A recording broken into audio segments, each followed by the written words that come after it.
we are all pressured by our peers, whether or not we realize it. Find the people who are doing what you want to do. Find the people who have goals similar to yours. I found this in business where I have met people who have been very successful in business, and through meeting them, that has kind of bolstered my own progress.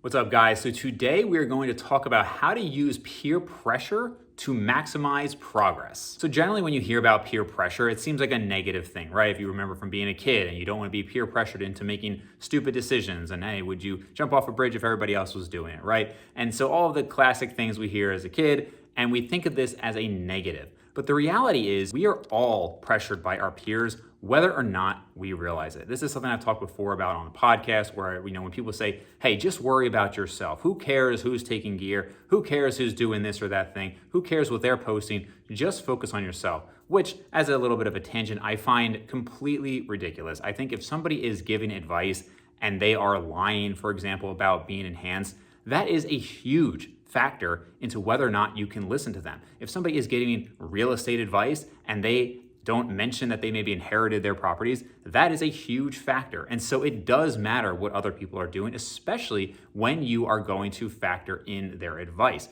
But in all facets of life, when people say, oh, you shouldn't compare yourself to others, you shouldn't compare, just focus on one thing. If you're dating, guess what? You have probably dated other people. The person you're dating next, you're probably comparing things to what you now do and don't like based on your past experiences. If you are lifting, how are you going to gauge what is a good goal for yourself if you have no baseline of what's even reasonable or possible? So in one sense, yes, you don't want to constantly compare yourself to others in the sense of, hey, this person has bigger arms than me, so I'm not going to be happy. This person has a bigger bench and I'm not going to be happy. Of course not. However, to compare yourself to others is reasonable because that is how you know potentially if you're going to want to compete. Hey, do I have the potential to compete at a high level? And I'm not saying to look at this at 1 year in and decide whether or not you're ever going to consider lifting. I'm saying that as you go, you will make comparisons. You will see, how am I doing? Oh, I can actually step on stage and compete at the highest level. Or hey, you know what? I'm going to keep this as a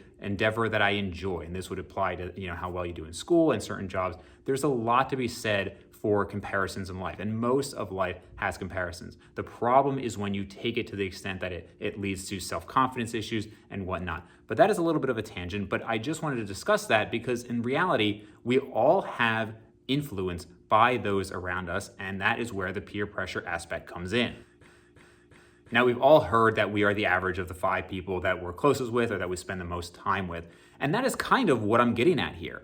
If we look at certain examples of people who are in the fitness industry, they tend to be around people who are like them. Now, every once in a while, you'll see somebody who is like a lifetime natural, who's friends and hangs out with somebody who is very heavily enhanced, but that's pretty rare, right? Most of the time, the enhanced guys are with the enhanced guys, and the natural guys are hanging out with the natural guys, and the powerlifters are more hanging out with the powerlifters. And so you can use that to your advantage. There's an example with a buddy of mine in the industry, Aaron Straker. He has mentioned that, and he's been very open about the fact that he is now enhanced. One of his big reasons for that was that where he was, everybody was enhanced. His friends were enhanced, the people in the gym were enhanced. And so he, even though he's a very impressive natural, there was that pressure. And so he jumped on. Now, you could argue whether or not that's the best reason. I think he actually has very good potential to compete. And so that's another potentially good reason. But the reality is that happened in part because of the peer influence.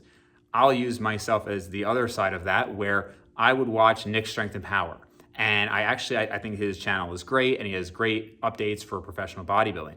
But I had recently unsubscribed to that channel, not because of anything with Nick or any problems with it, but because I just don't really want to live in that world anymore. I don't necessarily want to see the freakiest of the freaky bodybuilders where everybody's enhanced and again, inherently have that comparison, right? That's to some degree going to happen. And I can appreciate it for what it is. And I still think the Olympia is cool, but I didn't necessarily just want to see enhanced content all the time.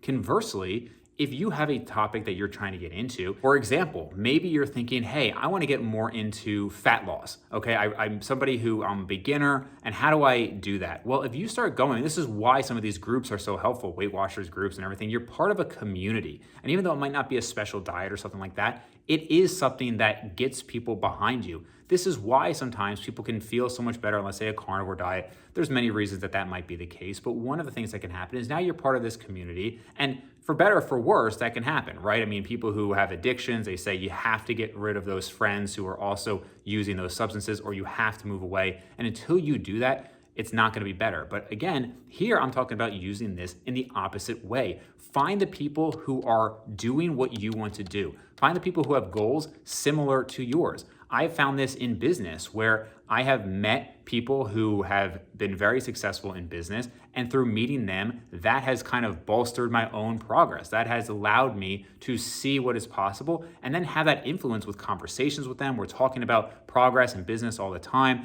and we are all going up because of that. So if you are saying, hey, you know what? I want to just grow my arms as big as possible. Basement bodybuilding went on that kind of journey, going to 18-inch arms. That might be something that if you see that content, that peer pressure, that pressure to continue to gain, and you can think ahead of time, what is it that I want to progress in? I made a video before about starting with why. Think about your why for a certain reason and then get into that. So I can tell you that I've talked recently about how I'm dropping down quite a bit in weight. I've lost a lot of weight, mostly fat, I'm sure a little bit of muscle since, a few months ago, since actually the beginning of the year. And with that, I know that I'm just not focused on bulking up and being as big as possible anymore. And I'm actually strongly considering getting into some more calisthenics training, maybe a little bit of a difference in my focus. And so if that's something that I say, hey, you know what, this is a good reason for it, and I've decided with thought that this is what I want to do, then I can maybe stop following people who are talking about permabulk as much and follow more in terms of maybe some calisthenics channels. And again, I'm not saying to stick your head in the sand here and just ignore other advice. I'm definitely not saying hey, if you're a vegan, then just put your head in the sand, ignore anybody who's not vegan, because you have to think about, again, why you're doing this, and you have to think about the information coming in. I'm mostly just talking about for your goals. I'm not saying to ignore good sources of information. I'm saying that when you're actually thinking about a specific goal, then it can be very helpful to have some of that pressure where you're going to get positive feedback, right? If you're in that weight loss group, you're going to get that positive feedback, and that peer pressure is going to keep you going. I can tell you, as somebody who's been doing this since 14 years old, even though I've been dedicated that whole time, it's very likely that I have had that peer pressure influence because I was always lifting in university gyms. And then when I graduated from my residency, I got into the fitness industry. That's when I started the podcast. And it just kind of happened to be a great timing because by meeting so many people, I guarantee you that I've had more training sessions and I've tried new things that I wouldn't have tried necessarily if I didn't have this potential peer pressure. There is a pressure, and it's not a pressure that anybody is expecting anything of me. It's, hey, you know what? We're talking about this. We're collaborating. I want to be a part of that. And that keeps me further engaged. So maybe for you, that is actually starting something. Maybe that's starting a page.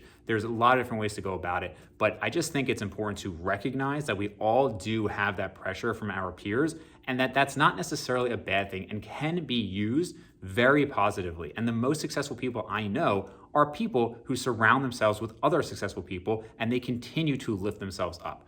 So anyway, guys, just a little bit of a tip there for you. Let me know what your thoughts are on this. Comment down below, subscribe for more, and I will see you next time.